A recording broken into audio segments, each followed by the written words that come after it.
Olá, está no ar mais um programa Resenha Livre. Hoje nós recebemos o professor do curso de Direito, Mário Stipe, que é mestre em Economia. E nós vamos conversar, Mário, sobre política econômica. A princípio, a gente está ouvindo muito falar no problema que o Brasil enfrenta, uma grave crise econômica. O que foi que aconteceu? O que mudou do primeiro para o segundo mandato da Dilma? Então, mudou tudo, né? Em termos de política econômica, foi feita uma curva aí de 180 graus. Antes do segundo mandato, ela vinha com uma política expansionista, né? Uma política com fins sociais, mas com aumento de gasto público e redução de tributo. Então, uma política que normalmente expande a economia, provoca um crescimento, mas também provoca uma inflação, pode criar um déficit fiscal e assim por diante, que foi o que aconteceu. A partir do segundo mandato, tem uma inversão total dessa política econômica e passa a ser contracionista, né? Então ela procura agora aumentar os impostos, reduzir os gastos, aumentar juros, enfim, contrair a economia, por um lado, para atender a questão da inflação e, por outro lado, por questão fiscal, ou seja, ajustar as contas do governo. Aquilo que entra, menos o que sai. Não está fechando as contas. Não está fechando. Hoje de manhã mesmo teve alguma coisa a respeito disso, que as contas foram reprovadas pelo TCU. Isso em relação ao ano passado, 2014, Sim. Né? Que ela deu as famosas pedaladas fiscais, né? O que é uma pedalada fiscal? Está muito na moda isso aí. Tem várias formas que foram feitas, né? Vou citar duas que mais simplesinhas, assim, você teria que pagar, vamos dizer, algum programa social, Bolsa Família, por exemplo. Né? O governo teria que fazer um contingenciamento desse recurso. Contingenciamento é arrumar o dinheiro. Arrumar o dinheiro, reservar esse dinheiro, né? Que não foi feito. Isso é uma coisa. Segundo lugar, ele passa para a instituição financeira, normalmente Banco do Brasil ou Caixa Econômica Federal, que são os bancos públicos, né? E esses bancos repassam para as famílias, né? O que ele fez foi, primeiro, não fez o contingenciamento. Quer dizer, não passou para o banco. Não passou, não reservou. Não reservou e não passou. E não passou. Lógico, se não reservou, passando, não tem como passar. O banco pagou. Então, o governo ficou numa situação em que tivesse tudo certo em termos de caixa, mas, na verdade, o banco já havia pago uma quantia, tá certo? Que ele teria que pagar ao banco, uma que ele não pode fazer isso porque caracteriza um empréstimo, né? Ou seja, o banco financiando uma atividade do governo. Não pode, não pode, ilegal. Ilegal. E pela questão da lei de responsabilidade fiscal. E um segundo passo é que ele deveria lançar, pelo menos isso, como um débito, como um passivo, como uma obrigação que ele teria que fazer, que também não lançou. Então, aparentemente, as contas ficam bacanas, ou não tão ruins, né? Sendo que, na verdade, existe esse buraco. E agora tem que pagar o banco. Já pagou, enfim, mas isso que é o que o Tribunal de Contas da União, ontem, por unanimidade, rejeitou essas contas, ou seja, falando que tudo aquilo que foi apresentado, algumas coisas, entre elas essas pedaladas fiscais, não estavam de acordo com a lei de responsabilidade fiscal e, portanto, reprovaram a conta da União, a conta do primeiro mandato da presidente Dilma relativa a 2014. Só que o TCU ele não tem um poder de punição, né? Ele simplesmente auxilia. É um tribunal, ele pertence ao judiciário. Então, é um tribunal diferente. Ele pertence, na verdade, ao legislativo. Ele foi um órgão criado, apesar do nome tribunal, né? foi criado para auxiliar justamente o legislativo em função dessa questão dos três poderes harmônicos entre si, independentes. Sim, mas no sentido que ele vai aplicar a lei de responsabilidade fiscal? Não, ele não aplica, aí é que está. Ele apura, ele fiscaliza e apura as contas. Então, o que ele, tribunal, pode fazer é aceitar a prestação de conta ou rechaçar, rejeitar essa prestação, que foi o que aconteceu. Isso vai para o Legislativo, né, para a Câmara dos Deputados, Senado e Câmara, na verdade, né, e vai ser votado, vai ser visto o que se fazer com essa reprova. Mas quem toma alguma atitude, punitiva ou não, é a Câmara, o Senado e a Câmara de Deputados, o Congresso, na verdade. E se eles reverterem, eles podem reverter então essa decisão? Não, a decisão não pode ser... A decisão de ser reprovado. Não. Agora, na verdade, o que eles acontece... podem só não aplicar a pena. Isso. Agora, o que acontece é uma briga política, né, em que o governo vai tentar minimizar isso de alguma maneira, a oposição vai querer colocar isso como uma coisa extremamente grave, né, agravar, e pode acontecer impeachment, pode, enfim, algumas sanções aí, mas cabe ao legislativo. Quer dizer que quem vai... é um tipo de processo diferente, porque quem vai aplicar a sanção não é o Poder Judiciário. Isso, porque na verdade é aquela história da repartição do poder, né, em que o legislativo, no caso, está fiscalizando o executivo, essa prestação de conta do executivo é analisada por um braço, vamos dizer assim, do Legislativo, que é o Tribunal de Contas da União, que depois devolve para o Legislativo e fala, ó, não está legal, vocês veem o que vocês vão fazer. Então, a partir disso, o Legislativo, o Congresso Nacional, vai deliberar. Quer dizer que o TCU é um tribunal, mas ele não tem poder tem punitivo. Punitivo como os demais tribunais. Não. Ele é um tribunal que auxilia o Legislativo.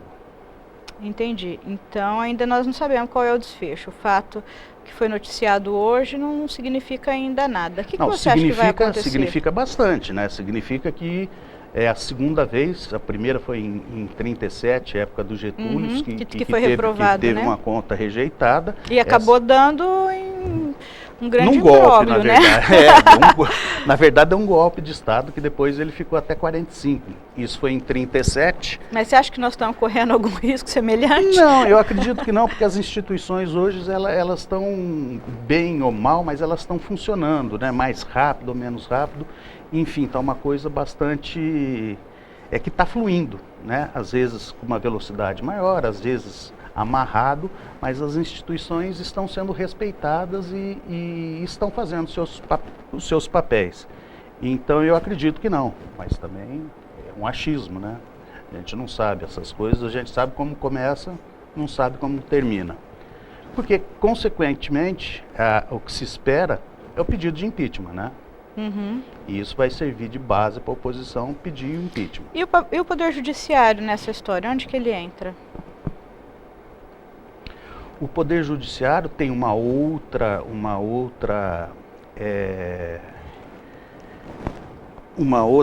ação, né, que está sendo no TSE, em que está sendo contestado a questão do uso do Caixa 2 ou do dinheiro da corrupção da Petrobras em prol da campanha da Dilma e do Temer, né?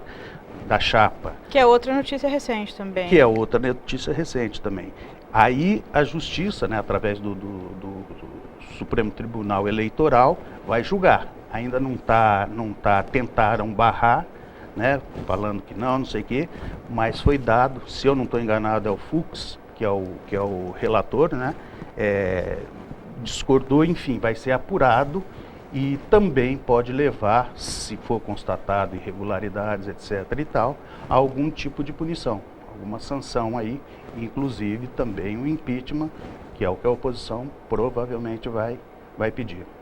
Agora, é engraçado isso porque, em termos de política econômica, né, fugindo um pouco dessa questão da responsabilidade, é que a Dilma, o pessoal da esquerda falando que ela tentou fazer o que várias vezes o governo do PT fez, que foi fazer algumas coisas que a oposição propunham, né? Inclusive o chamamento aí do ministro da Fazenda, que tem uma ligação muito forte com os bancos, etc. e tal, e essa política. E que a direita induziu a isso, né? Ou seja, a Dilma está fazendo, grosso modo, o que o Aécio propunha como política econômica, e ela está fazendo.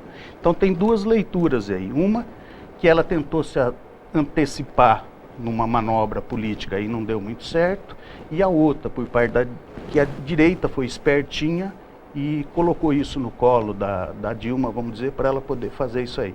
Então são duas leituras, mas que no fundo diz o seguinte: ela mudou radicalmente. Porque o dinheiro acabou. Basicamente, acabou o dinheiro. O dinheiro acabou, isso é fato, mas não é só isso.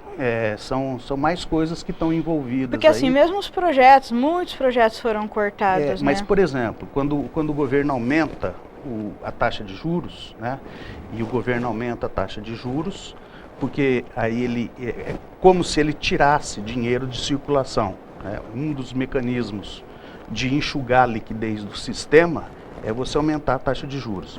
Você aumentando a taxa de juros, você tira dinheiro. Com menos dinheiro, as pessoas compram e vendem menos, né? A transação cai e o nível de atividade cai.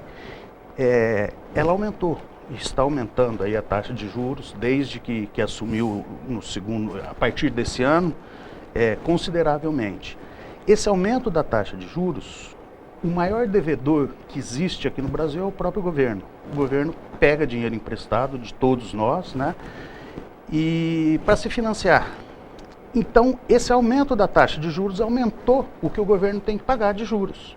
Esse aumento do que ele tem que pagar de juros é maior do que ela cortou, até agora, pelo menos nas questões sociais, nas questões...